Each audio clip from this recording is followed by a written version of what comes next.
Over the next few weeks, I'm going to be reading a heartwarming Christmas story from the mountains of Appalachia. The name of the little book is The Christmas Barn, and it was written by C.L. Davis.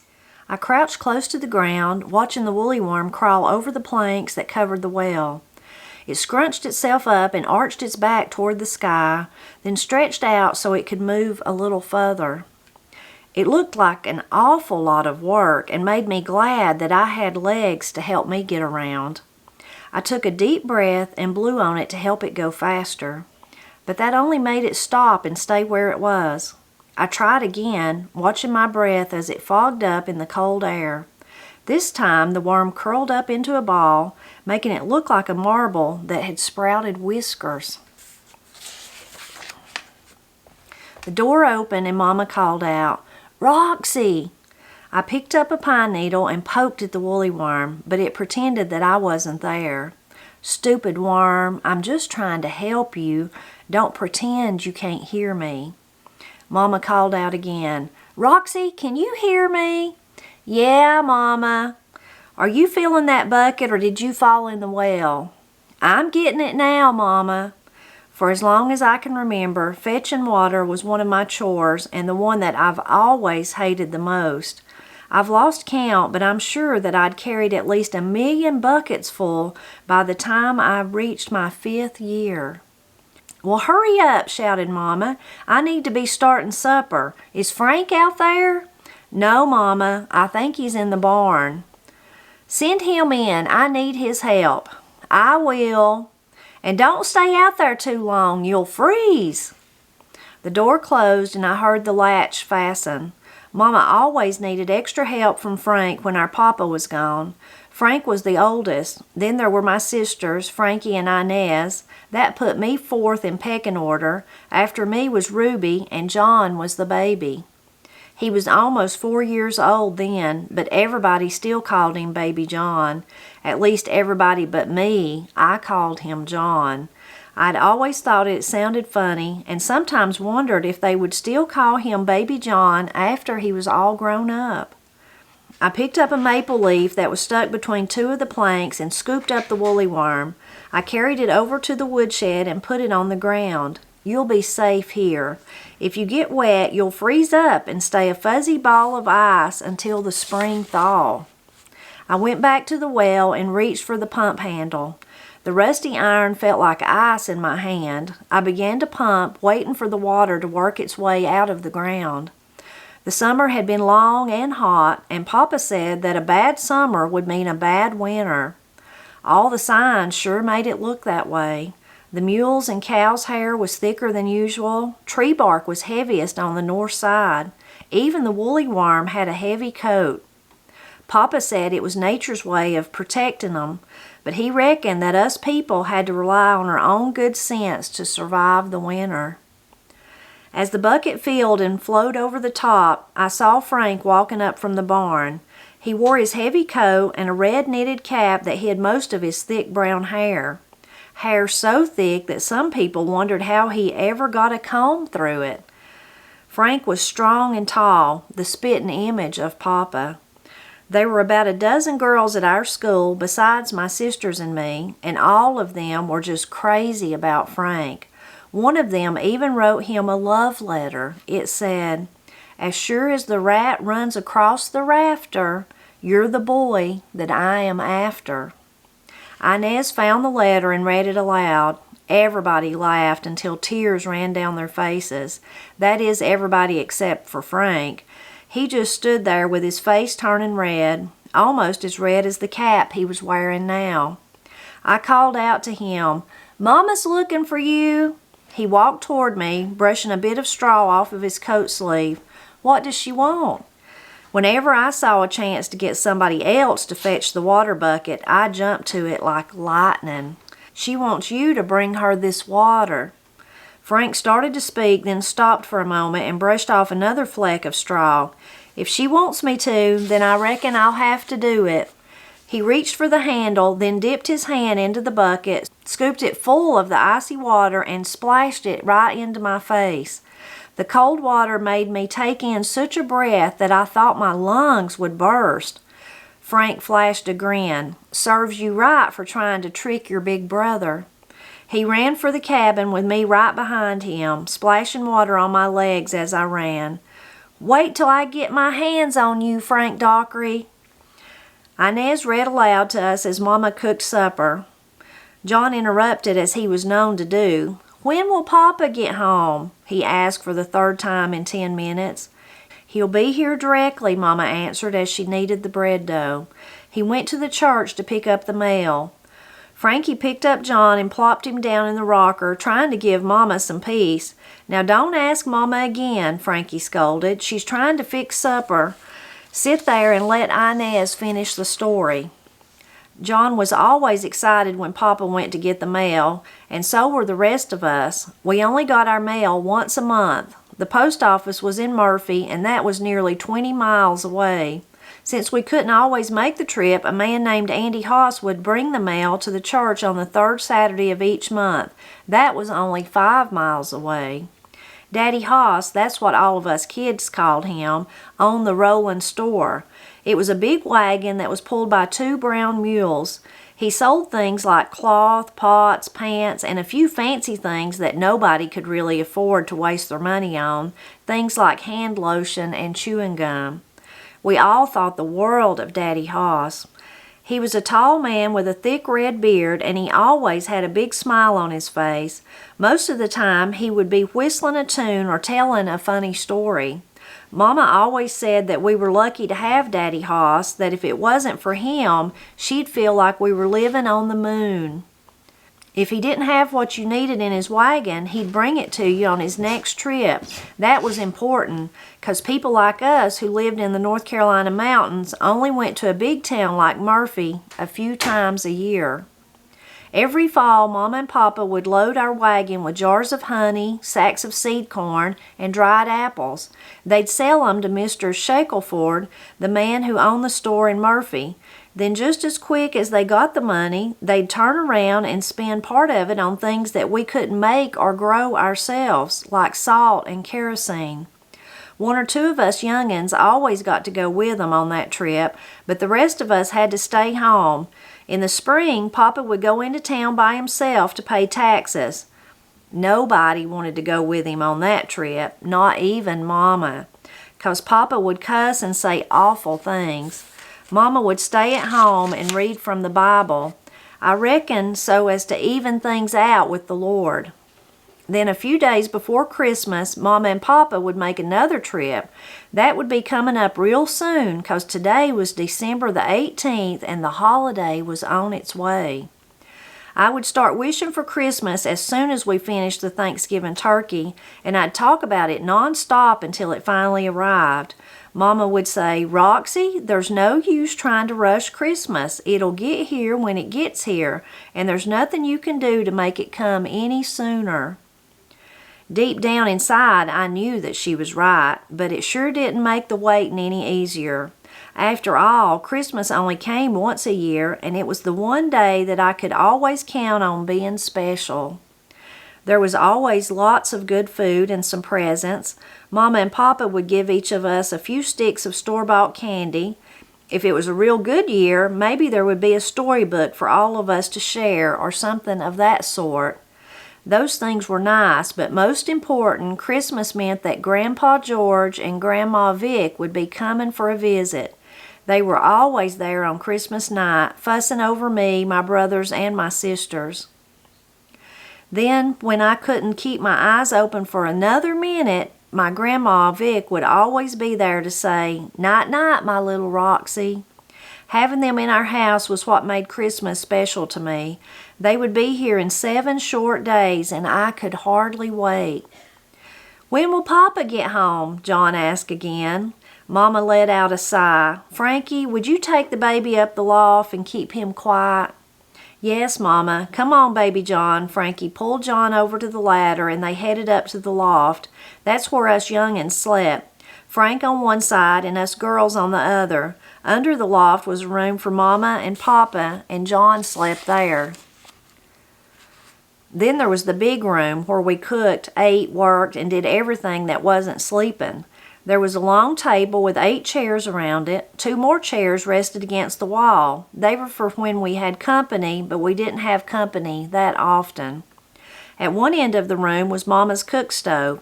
It was in the house when Papa bought the place, but he had to pay $3 extra for it. The wall near the stove was lined with plank shelves from the floor clear up to the rafters. The shelves were loaded with jars of canned goods, sacks of flour, plates, and tin cups. There was hardly an inch of the shelves that didn't have something stacked on it. You could barely see the wall behind them. At the other end of the room was a big stone fireplace. That's where Mama's rocking chair sat. Our house wasn't like the houses I'd seen in town. They were made with cut boards, and some of them were built with bricks.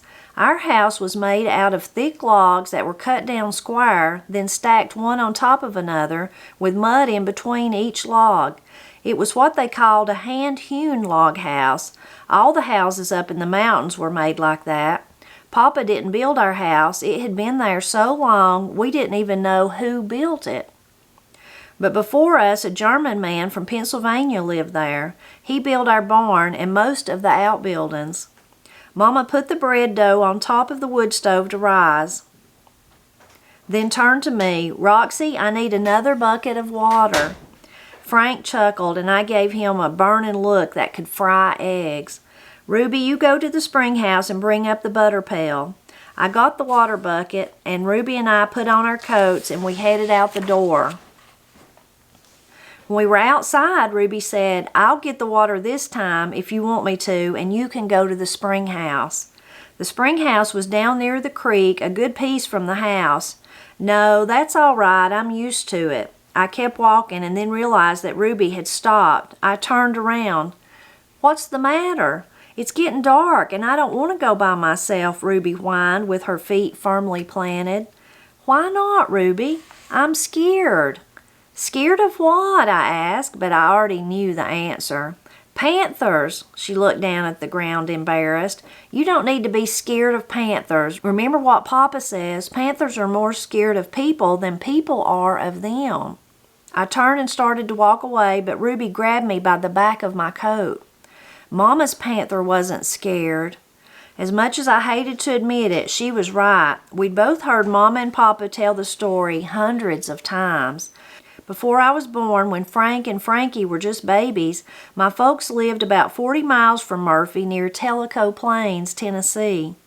It was Mama and Papa's first house, a one-room shack. Mama said it made the house we lived in now look like one of those fine houses in Murphy.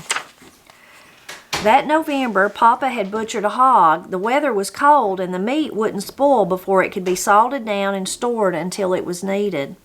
Papa decided that he'd take some of the fresh meat to the other side of the mountain to give to Grandpa George and Grandma Vic.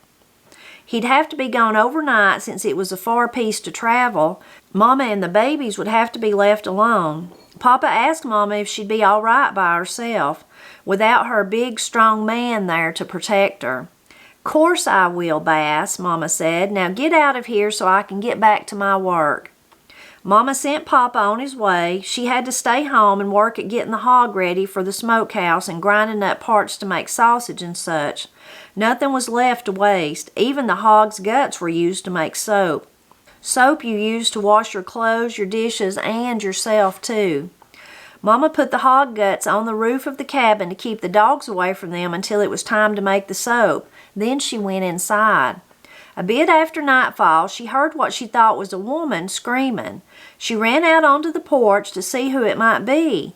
She came face to face with a big panther that must have been at least 7 feet long. She froze in her tracks with the panther looking her straight in the eyes. Then the panther let out another scream, and that sent Mama into the house in one leap. She pulled down the board that locked the door and got the gun. It was an old cap and ball rifle that my great-grandpa had used in the Civil War. She loaded it, but it took a while 'cause her hands were shaking so. She sat on the bed with Frank on one side, Frankie on the other, and waited. After a few minutes, she heard the panther leap onto the roof. The shack wasn't that sturdy to begin with, and she was afraid that the big cat might claw its way through and kill all of them. Mama got up off the bed, listened for the spot on the rooftop where the panther was clawing, raised the gun, and bang. The next day, Papa got back in the late afternoon. Mama was out in the yard boiling the hog guts and lye to make soap. Papa ran over, picked Mama up, and gave her a big hug. "Did you miss me, my helpless woman?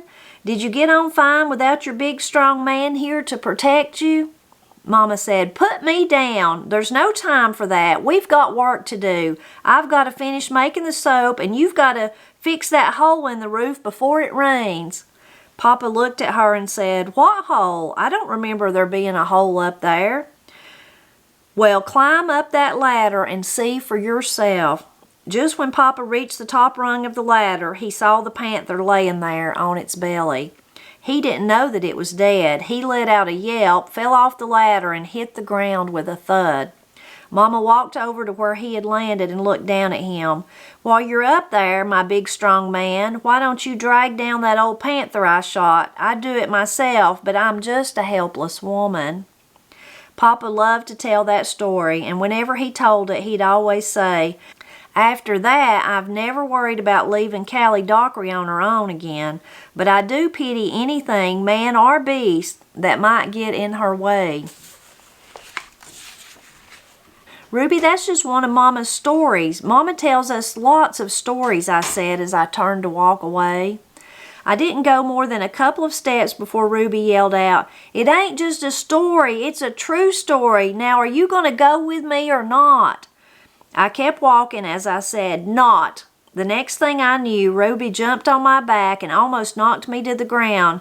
She started begging into my ear, "Please, Roxy, please, please, Roxy." "All right, I'll go with you," I said as I yanked her arms from around my neck. "Then you can help me get the water, but you'll have to do the pumping and carry the bucket too." She smiled and said, "Okay." Then she skipped toward the spring house, leaving me standing there with the water bucket still in my hand.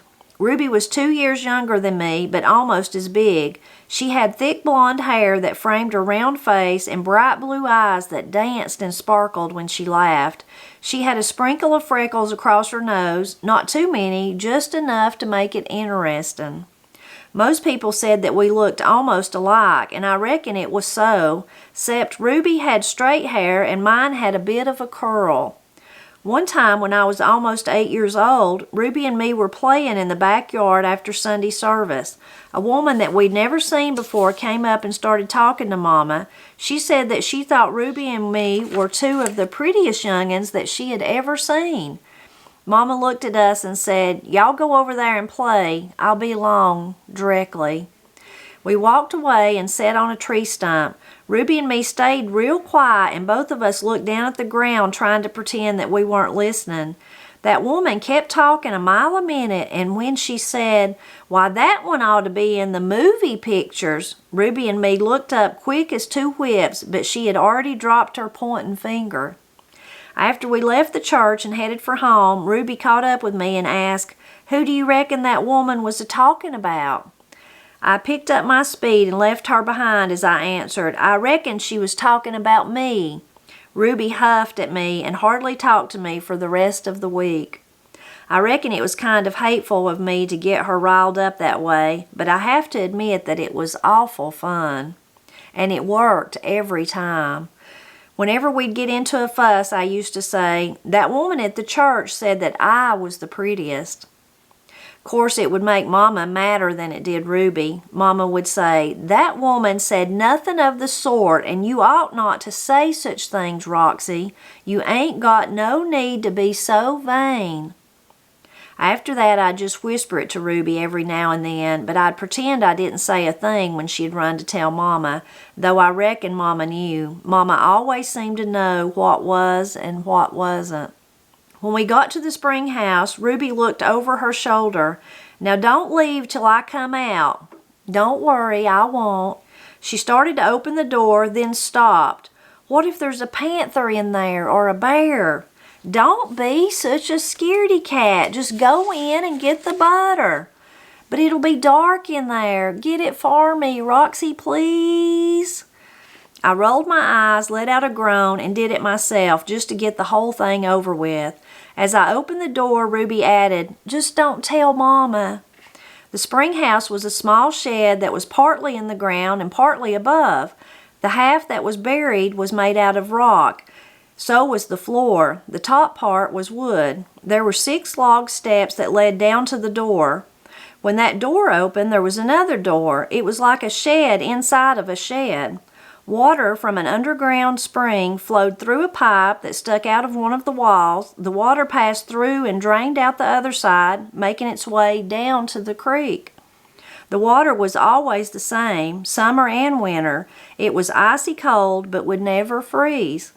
We kept our butter, milk, cheese, and things like that in the spring house. They wouldn't spoil so quick in there, and dogs and other animals couldn't get 'em, not even panthers or bears.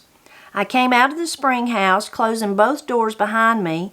Ruby came up to me, took the butter pail out of my hand, then kissed me on the cheek. "Thank you, Roxy. You're a good sister." I just hated it when she did things like that. Sometimes I believe she did them just to take the fun out of our fights. Just as we finished filling the water bucket, I saw Papa coming up the road. Well, we called it a road, but it wasn't much more than a path, just wide enough for a wagon to get through. Years ago, it was a trail that was used by the Cherokee. Grandpa George told me so, and he'd know, 'cause his mama was one of them. When I told people I had Cherokee blood in me, they thought I was fibbing, what with my blonde hair and blue eyes, but I knew that it was true because Grandpa wouldn't lie. Papa had a sack thrown over his shoulder and was walking at a good clip. He never took the wagon if he was only going 5 miles or so. He'd say, "No point in wearing out the mules if we're only going that far." I always thought it was odd that we had to walk 5 miles to school and 5 miles back while the mules rested in the barn munching on feed corn.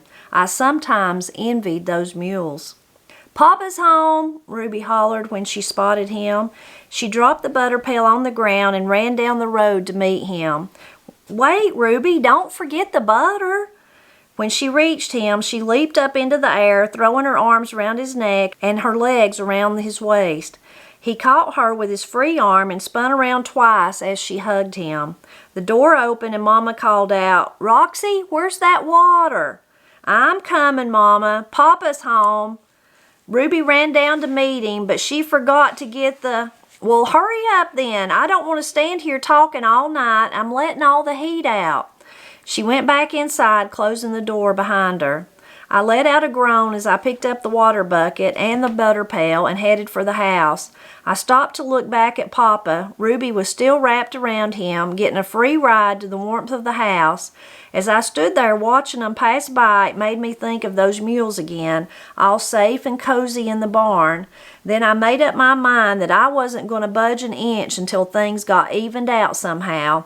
I put down the buckets, crossed my arms, and shouted, "I sure do wish those mules would tell me their secret to an easier life." Papa stopped at the door, turned around, and said, "Now stop your fussing, Roxy girl. Let's get on inside." I didn't give him a response. I just stood there with my feet firmly planted. He plopped Ruby down on the porch. "There ain't no need to be so stubborn, Roxy girl. Now are you coming into the house or are you thinking about moving into the barn with the mules? You ought to get along fine with them. You're every bit as stubborn as they are." Ruby let out a big laugh and disappeared into the house. I picked up the buckets as Papa walked back down the path. He reached for the heavy water bucket. "Let me carry that for you, Roxy. You look all tired out."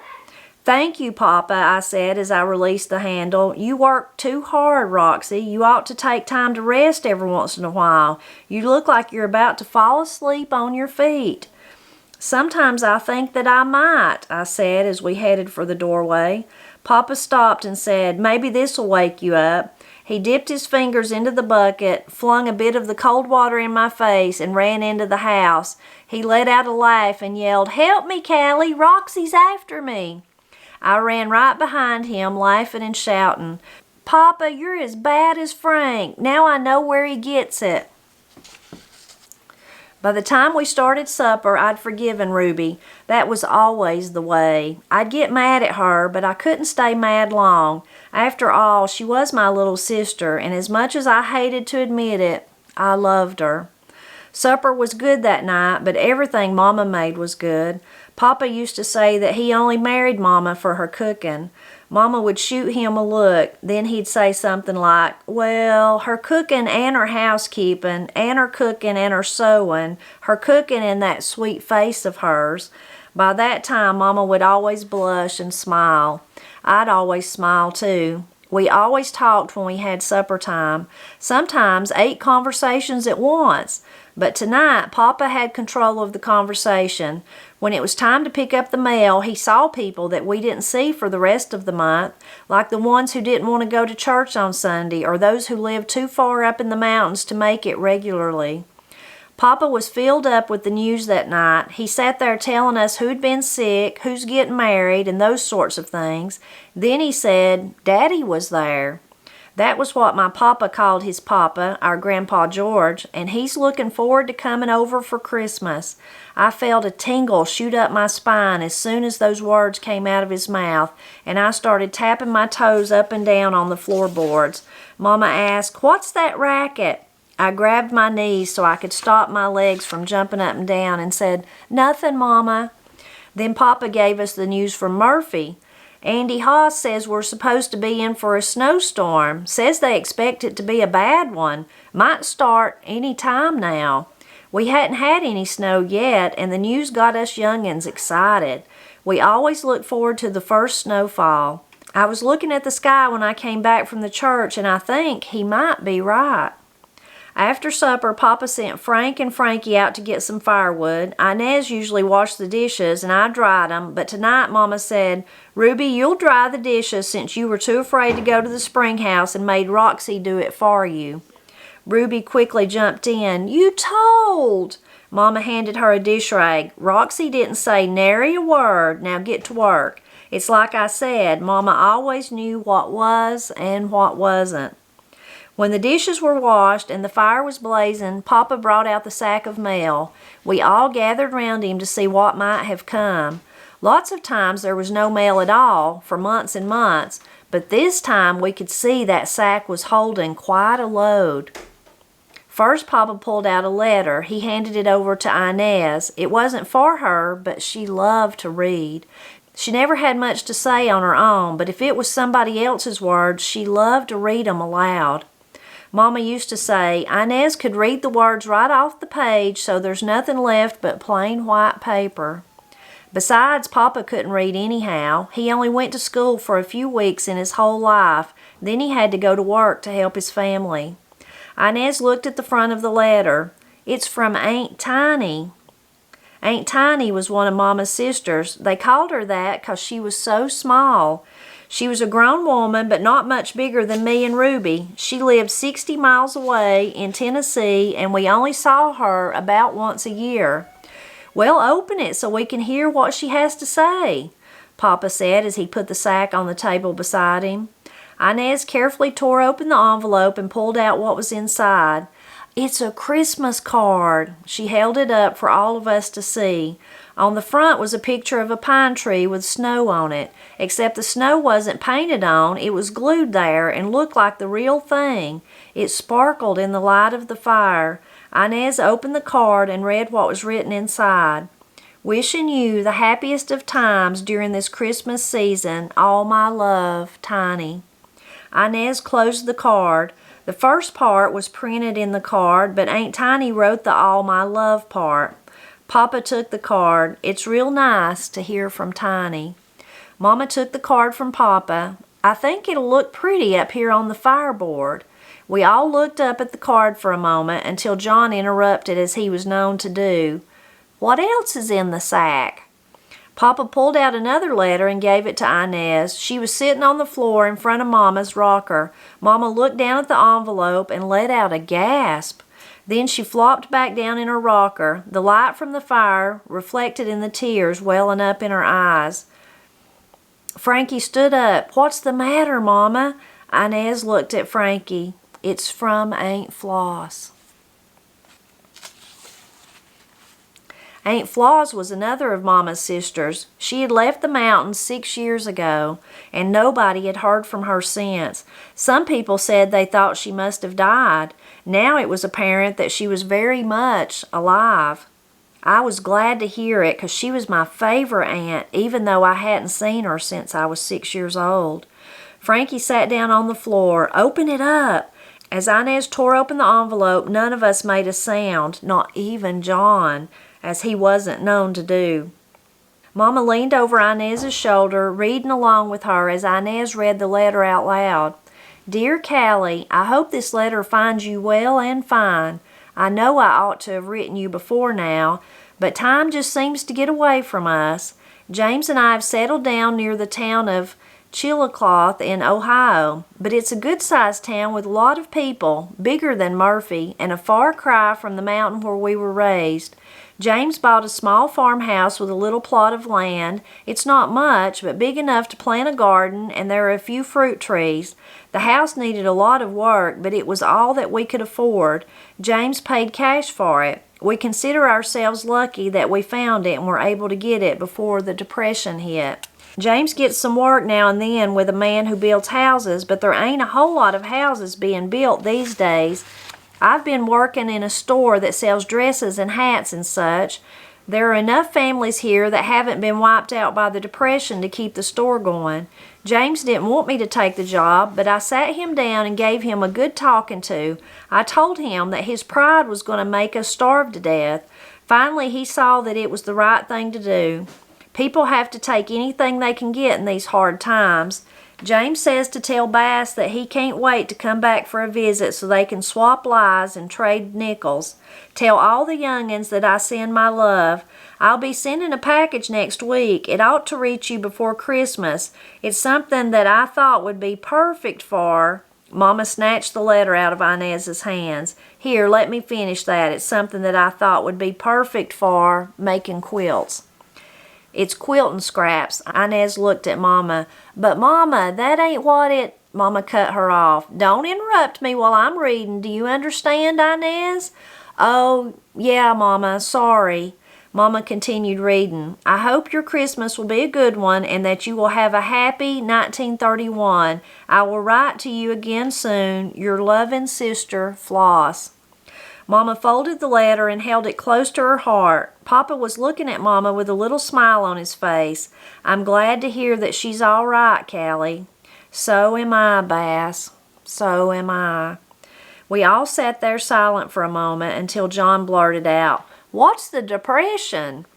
Papa reached for John and pulled him up onto his lap. "It's depression, that's what it is, baby John. It means that lots of folks are having hard times, but it's too complicated for you to understand. I ain't sure that I completely understand it myself." I didn't understand it neither, but then again, I hardly even noticed it. We never had money to begin with. There was still food for the table and wood for the fire. Poor before the Depression was just the same as poor during the Depression. John slid down off Papa's knee. "What else is in the sack?" "Well, now, let's see." Papa pulled out a box wrapped in brown paper. "There's a package. I reckon it must be the one from Aunt Floss." Mama reached for it. "I'll take that. It'll be the quilt scraps." Ruby chimed in. "Why would she send you quilting scraps?" "'Cause she wanted to." "Ain't you gonna open it, Mama?" Mama didn't give an answer as she took the package into her room. Through the doorway, I could see that she was putting the package in her big wooden trunk. Then she sat down on the bed and read the letter from Aunt Floss over and over. Mama's trunk was a big pine box that her papa made for her when she was a girl. It's what they call a hope chest. It was for collecting things that you'd need when you got married. Things like pots and pans and blankets. But now Mama kept her secret things in there. We were never allowed to look inside the trunk, not even Papa. It was her only privacy. Sometimes she would show us things that were in the trunk, like locks of our hair from when we were babies and the ribbon that she wore in her hair when she and Papa got married. I didn't know much else about what was in it, except now, I reckon, she kept quilting scraps in there. Papa reached for the sack. "There's one more thing in this here bag." He reached in and pulled out the last piece of mail, and as I looked at it, little shivers of excitement ran up and down my back. So we'll stop right there for this video. Be sure to drop back by next week to hear what happens next in this wonderful Christmas story.